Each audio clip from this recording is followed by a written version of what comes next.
할렐루야. 금요일 아침 예배 또 드리기 위해서 나오신 여러분 가운데 하나님의 은혜와 평강이 함께 할 수 있기를 축복합니다. 우리가 이렇게 예배 드린다는 것은요, 하나님께 관심이 있다는 것이죠. 말씀에 관심이 있고 기도에 관심이 있는 것이죠. 관심이 없으면 아무리 좋은 얘기를 듣는다 하더라도 반응하지 않습니다. 관심이 있기 때문에 반응하는 것이죠. 오늘도 그 마음을 가지고 주님 앞에 나아갔으면 좋겠습니다. 주님, 나에게 말씀해 주십시오. 내가 그대로 행하겠습니다. 이 마음의 고백이 여러분의 고백될 수 있기를 주 이름으로 축복합니다. 우리 함께 그 마음 가지고 함께 찬양으로 주 앞에 나갑니다.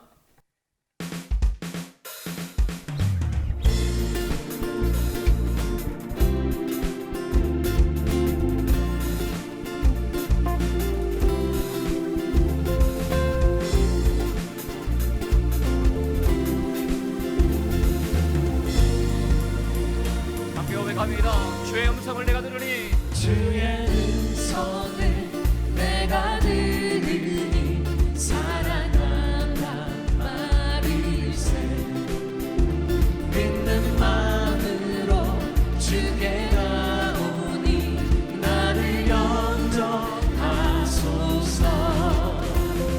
내가 매일 십자가 앞에 더 가까이 주의 흘린 몸의 피로써 나를 정케하소서 주여 넓으신 은혜 베푸사 나를 받아주시고 나의 품은 뜻 주의 뜻같이 되게 하여 주소서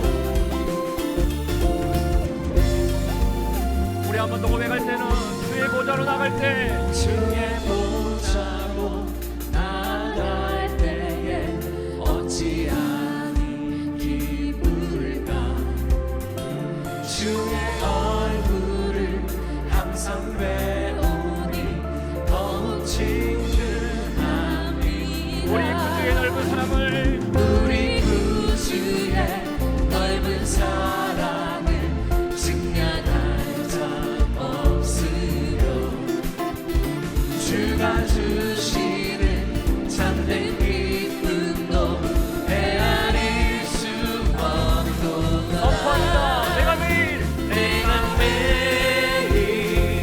십자가 앞에 더 가까이 가오니 글쎄 주의 흘린 몸의 피로써 나를 한 번 더 고백하며 정케하소서 내가 매일 십자가 앞에 더 가까이 가오니 글쎄 주의 흘린 몸의 피로써 나를 정케하소서 내가 매일 십자가 앞에 더 가까이 가오니 그새 주의 흘린 몸의 피로써 나를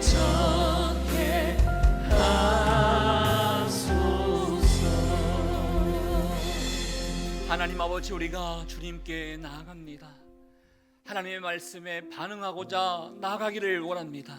말씀해 주시고 그 말씀대로 살겠노라고 고백하는 귀한 은혜 시간 될 수 있도록 성령께서 함께하여 주시옵소서. 그렇게 하실 주님께 감사드리오며 존귀하신 예수님 이름으로 기도합니다. 아멘. 오늘 하나님께서 우리에게 주시는 말씀은 예레미야 36장 20절부터 32절까지의 말씀 되겠습니다. 말씀을 함께 봉독하시고 난 이후에 말씀을 듣는 자세가 중요합니다라는 말씀 제목으로 제가 말씀을 선포하도록 하겠습니다.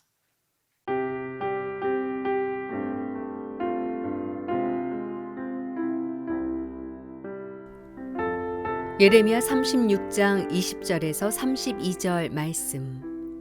그들이 두루마리를 서기관 엘리사마의 방에 두고 뜰에 들어가 왕께 나아가서 이 모든 말을 왕의 귀에 아뢰니 왕이 여우디를 보내어 두루마리를 가져오게 하매 여우디가 서기관 엘리사마의 방에서 가져다가 왕과 왕의 곁에 선 모든 고관의 귀에 낭독하니 그때는 9째 달이라. 왕이 겨울 궁전에 앉았고 그 앞에는 불피운 화로가 있더라. 여우디가 서너 쪽을 낭독하면 왕이 칼로 그것을 연하여 베어 화롯불에 던져서 두루마리를 모두 태웠더라. 왕과 그의 신하들이 이 모든 말을 듣고도 두려워하거나 자기들의 옷을 찢지 아니하였고 엘라단과 들라야와 그마랴가 왕께 두루마리를 불사르지 말도록 아뢰어도 왕이 듣지 아니하였으며 왕이 왕의 아들 여라무엘과 아스리엘의 아들 스라야와 압디엘의 아들 셀레미야에게 명령하여 서기관 바룩과 선지자 예레미야를 잡으라 하였으나 여호와께서 그들을 숨기셨더라. 왕이 두루마리와 바룩이 예레미야의 입을 통해 기록한 말씀을 불사른 후에 여호와의 말씀이 예레미야에게 임하니라. 이르시되 너는 다시 다른 두루마리를 가지고 유다의 여호야김 왕이 불사른 첫 두루마리의 모든 말을 기록하고 또 유다의 여호야김 왕에 대하여 이와 같이 말하기를 여호와의 말씀에 내가 이 두루마리를 불사르며 말하기를 내가 어찌하여 바벨론의 왕이 반드시 와서 이 땅을 멸하고 사람과 짐승을 이 땅에서 없어지게 하리라 하는 말을 이 두루마리에 기록하였느냐 하도다. 그러므로 여호와께서 유다의 왕 여호야김에 대하여 이와 같이 말씀하시니라. 그에게 다윗의 왕위에 앉을 자가 없게 될 것이요 그의 시체는 버림을 당하여 낮에는 더위 밤에는 추위를 당하리라. 또 내가 그와 그의 자손과 신하들을 그들의 죄악으로 말미암아 벌할 것이라.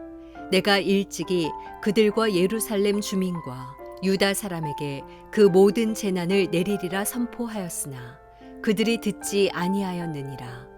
이에 예레미야가 다른 두루마리를 가져다가 네리야의 아들 서기관 바룩에게 주매 그가 유다의 여호야김 왕이 불사른 책의 모든 말을 예레미야가 전하는 대로 기록하고 그 외에도 그 같은 말을 많이 더하였더라.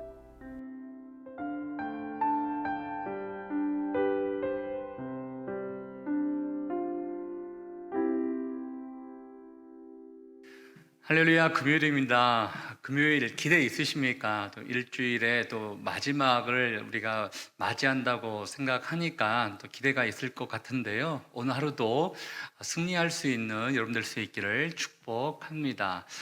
이런 얘기가 있습니다. 요즘은 유튜브를 통해서 다양한 매체를 통해서 말씀을 많이 들을 수 있기 때문에 말씀의 홍수 시대를 살고 있다, 이런 얘기가 있습니다. 본인이 출석하고 있는 교회 또 목회자들의 말씀을 듣는 것은 당연하지만 그 외에도 너무나 다양하게 말씀을 이렇게 볼 수 있지 않습니까? 여러분들은 그 말씀을 들을 때 어떠한 자세와 어떠한 태도로 말씀을 보고 말씀을 듣고 계십니까? 오늘 말씀을 통하여 내가 말씀을 대하는 태도는 어떠한지를 한번 살펴볼 수 있는 시간이 되었으면 좋겠습니다. 우리가 계속해서 예레미야 36장 말씀을 보고 있는데요. 아시다시피 유다 왕인 여호와김의 시대에 일어났던 사건들을 좀 다루고 있습니다. 어제 말씀 가운데 이런 내용이 있었죠. 하나님께서 예레미야에게 말씀을 기록하라라고 명령을 하셨습니다. 그래서 예레미야가 바룩을 부르죠. 바룩에게 그 말씀을 기록하게 합니다. 그래서 그 기록된 말씀을 이제 백성들 앞에서 이제 낭독이 되는 모습들을 보게 되는데 총 3번이 낭독되어집니다. 어제까지는 2번이 낭독됐습니다. 첫 번째가 백성들에게 낭독이 되었고요. 두 번째는 고관들과 방백들에게 낭독이 되었습니다. 오늘은 오늘 말씀을 통해서는 왕들과 왕 주변에 있는 그 고관들에게 말씀이 낭독되는 것을 보게 되는데, 요아김은 그렇게 하나님 앞에 인정받는 왕이 아니었습니다. 또 그 주변에 있었던 사람들 또한 마찬가지였겠지요. 이들이 말씀을 대하는 태도가 썩 좋지 않습니다. 어떻게 말씀을 받았는지를 한번 말씀을 보도록 하겠는데요. 자, 말씀을 보도록 하겠는데요. 22절 말씀에 보면 아홉째 달, 우리나라 지금으로 말하면 12호를 얘기합니다. 아홉째 달에 왕이 겨울 궁전에 앉았고 그 앞에 불피운 화로가 있더라라고 되어 있습니다. 말씀을 들었습니다. 근데 그 말씀을 듣고 난 이후에 이제 요아김과 주변 사람들이 어떻게 하는가? 23절, 24절 말씀 같이 한번 읽어보도록 하겠습니다. 시작. 여우디가 선호 쪽을 낭독하면 왕이 칼로 그것을 연하여 베어 화로불에 던져서 두루마리를 모두 태웠더라. 왕과 그의 신하들이 이 모든 말을 듣고도 두려워하거나 자기들의 옷을 찢지 아니하였고, 말씀을 들었음에도 불구하고 그 말씀을 받아들이는 것이 아니라 그 말씀을 먼저 보니까 찢었다는 것입니다. 칼로 베었다는 것입니다. 그리고 그 앞에 있던 화로불에 던져버렸다, 던져서 태웠다라고 이렇게 나와 있습니다. 심지어 말씀을 들었음에도 불구하고 말씀에 대해서 두려워하지도 않고 자기 옷을 찢지도 아니했다, 이런 표현이 있습니다. 여러분, 옷을 찢는다는 것은 그 구약시대 가운데는요, 회개한다라는 그 뜻이 있습니다. 회개를 나타내는 행동이라는 것인데요, 사실 하나님께서 예레미야를 통해서 백성들에게 또 유다 민족들에게 또 왕에게 전하고자 하는 그 메시지가 무엇입니까? 바벨론에 의해서 망하게 될 것이다. 바벨론에 의해서 포로로 잡혀가게 될 것이다. 너희가 하나님께로 돌아오지 아니하면 이렇게 될 것이라는 것, 이 메시지 아니었겠습니까? 그러다 보니까 나라가 망한다고 하는데 그 어느 누가 좋아할 수 있겠습니까? 자기가 원하는 메시지가 아닌 것이죠. 그러다 보니까 내가 원하는 메시지가 아니라는 생각을 가지고 칼로 베고 찢고 불에 던지고 이러한 일들이 벌어지게 된 것입니다. 그런데 이 말씀을 보다 보니까 생각나는 인물이 하나가 있습니다. 바로 여호와김의 아버지였던 이 요시야 왕이 생각나게 됩니다. 요시야 왕의 그런 이야기를 기록한 말씀이 열왕기하 22장 11절 말씀인데요. 22장 11절 말씀 가운데 왕이 율법책의 말을 듣자 곧 그의 옷을 찢으니라, 이런 메시지가 있었습니다. 좀 배경을 제가 좀 설명을 드릴게요. 성전이 좀 부서진 데가 있었습니다. 성전을 이렇게 보수해야 되는 일들을 하는 과정 가운데 대제사장이 율법책을 발견하게 됩니다. 그래서 그 율법책을 왕에게 읽어줍니다. 읽어주게 되다 보니까 하나님께서 할 말씀이 있는 것이죠. 하나님께서 심판하겠다는 경고의 메시지가 있는 것이죠. 그 순간 그 말씀을 듣자마자 요시야 왕은 옷을 찢고 그다음에 하나님 앞에 회개하고, 더 나아가서는 모든 민족들이 함께 회개에 동참하고 모두 우상들을 버리게 하고 종교 개혁을 할 수 있는 그런 조치를 취하게 된 것을 보게 됩니다.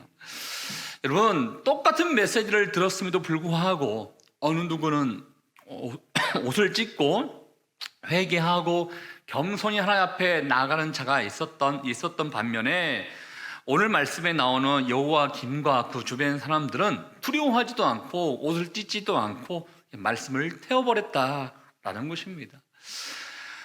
저는 이 말씀, 특별히 요시야 왕과 여호와김을 비교하면서 내가 말씀을 듣는 태도는 어떠한가 한번 생각해 봤으면 좋겠습니다. 말씀을 들었음에도 불구하고 때로는 그 말씀이 내가 원하는 말씀이 아닐 수 있어요. 불편한 말씀일 수 있어요. 그런데 그 말씀을 들었을 때 회개하라, 경고의 말씀, 주의의 말씀, 그렇게 살아서는 안 된다, 그 말씀을 들었음에도 불구하고 아무런 반응을 보이지 않고, 때로는 그런 말씀이 있을 것 같으면 지금으로 말하면 유튜브를 끈다든지 책을 버린다든지 책을 덮는다든지 이렇게 해서 말씀을 거부하는 그런 모습이 우리 가운데 혹시나 있지는 않습니까?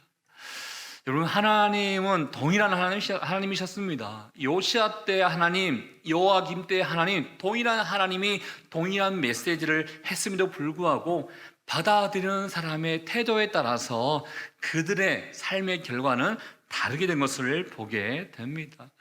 아시다시피 이 두 왕의 말로에는 큰 차이가 있었습니다.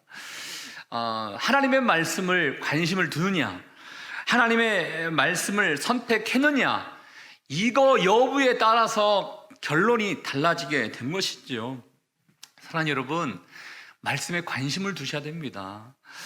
말씀을 들었음에도 불구하고 무감각하게 살아서는 절대로 안 됩니다. 말씀을 들었을 때 아멘, 내게 주신 말씀입니다, 하나님께서 나 잘되라고 하신 말씀입니다 하면서 받아들일 수 있는 좋은 밭이 될 수 있어야 한다는 것입니다. 요아김은 이 메시지를 선포했던 예레미야를 잡으려고까지 했습니다. 잡아서 너가 어떻게 이런 메시지를 할 수 있느냐, 이 괘씸한 것 하면서 아마 죽이려고 했겠죠. 그래서 신하들을 시켜서 선지자 예레미야를 잡아오라, 이렇게 명령까지 내리게 됩니다. 그런데요, 26절 후반절에 보면 여호와께서 그들을 숨기셨더라라는 표현이 있습니다. 하나님께서 보호해 주셨다는 것이죠. 하나님께서 하나님의 주권으로 말미암아 사람이 아무리 힘이 있고 능력이 있다 하더라도 어찌 해볼 수가 없다는 것을 우리에게 알려주는 것입니다. 여러분, 하나님이 말씀하시면 그렇게 그대로 되는 것입니다. 또 하나님이 보호하시면 그 누구도 아무리 공격한다 하더라도 우리를 해칠 수 없는 것입니다. 말씀에 힘이 있고 말씀에 능력이 있는 것이죠. 그렇기 때문에 그 말씀을 받아들이는 게 지혜로운 자요 현명한 자다라는 것을 우리는 알 수 있어야 합니다. 요아김이 이 말씀을 불태웠다고 그러면 끝나는 것입니까? 그렇지 않습니다. 하나님께서 다시 한번 예레미야에게 말씀을 다시 기록하라라고 28절 말씀을 통해서 우리에게 알려주고 있습니다. 다시 기록했겠죠. 어떠한 말씀이 있겠습니까? 똑같은 말씀이 있습니다. 경고의 말씀, 심판의 말씀, 돌아오지 아니하면 죽고 망하게 된다는 그 말씀이 있었을 것입니다. 그렇지만 덧붙이게 되는 것이죠. 더 많은 내용이 아마 추가됐을 것입니다. 여호와김에 대한 하나님의 심판도 기록되었다는 것을 우리는 알 수 있지 않습니까? 사랑하는 여러분, 사람이 말씀을 거부하고 무시한다고 해결되는 게 절대로 아닙니다. 하나님의 뜻은, 하나님의 계획은 무조건 이루어지게 되어 있습니다. 내가 정말 지혜롭게 살아갈 수 있는 방법은 무시한다고 되는 것이 아니라 하나님의 말씀에 순종하는 길밖에 없구나라는 것을 오늘 메시지를 통해서 우리는 알 수 있어야 합니다. 사랑하는 여러분, 여러분 축복합니다. 여러분이 사는 길은 말씀 순종입니다. 또 말씀을 들었을 때 그냥 세상의 많은 강의처럼 듣는 것이 아니라요, 살아있는 하나님의 말씀으로 여러분이 받아들일 수 있기를 주의 이름으로 축복합니다. 말씀을 듣는 자세가 중요하다는 것을 생각하시면서 오늘도 말씀 안에 승리할 수 있기를 주의 이름으로 축복합니다. 같이 한번 우리 말씀을 생각하며 함께 기도하도록 하겠습니다. 이 시간에 기도할 때요, 하나님, 내가 말씀을 듣는 태도가 어떠한지를 한번 생각해 보기를 원합니다. 혹시나 내가 원하는 말씀만을 찾아서 듣고 있는 그런 어리석은 모습이 있지 않습니까? 살아 역사하시는 하나님께서 계획하신 바가 있다면 때로는 나에게 경고의 메시지도 하실 텐데 그 메시지를 아멘하며 순종할 수 있는 자가 될 수 있도록 하나님 인도하여 주시옵소서. 똑같은 메시지를 선포했음에도 불구하고 마음밭이 좋았던 요시야 왕은 철저하게 회개하고 개혁함으로 말미암아 하나님 앞에 인정받게 되었습니다. 그렇지만 똑같은 말씀을 들었던 요아김 왕은 순종하지 않고 오히려 말씀을 거부했던, 무관심했던, 무감각하게 받아들였던 모습을 보게 되는 것이죠. 하나님, 바른 선택을 하기를 원합니다. 요시야 왕처럼 올바른 것을 선택하고 순종을 선택할 수 있는 하나님의 사람들 될 수 있기를 원하오니 오늘도 말씀 안에 승리하는 하루가 될 수 있도록 하나님 인도하여 주시옵소서. 같이 한번 주신 말씀을 생각하며 여러분 자신을 위하여 오늘 하루의 삶을 위하여 함께 기도하도록 하겠습니다. 하나님 아버지, 오늘도 함께 해주셔서 주님 감사합니다. 주님, 우리의 모든 형편을 주님께서 다 알고 계십니다. 때로는 우리의 상황에 맞게 하나님께서 말씀하심에도 불구하고 그 말씀을 들으려고 하지 아니하는 우리의 연약함이 있음을 주 앞에 고백합니다. 하나님, 내게 주신 말씀을 아멘으로 받아들이게 도와주십시오. 내가 원하는 말씀만 듣는 것이 아니라 때로는 마음에 부담이 되고 불편한 말씀이 있다 하더라도 주님이 내게 주시는 말씀인 것을 믿고 순종하며 나갈 수 있는 하나님의 삶 될 수 있기를 원하오니 주님, 오늘도 말씀 안에 가게 도와주십시오. 성령 충만하게 도와주십시오. 아버지만을 의지합니다. 주님만을 바라봅니다. 하나님, 감사와 영광을 주님께 돌려드립니다.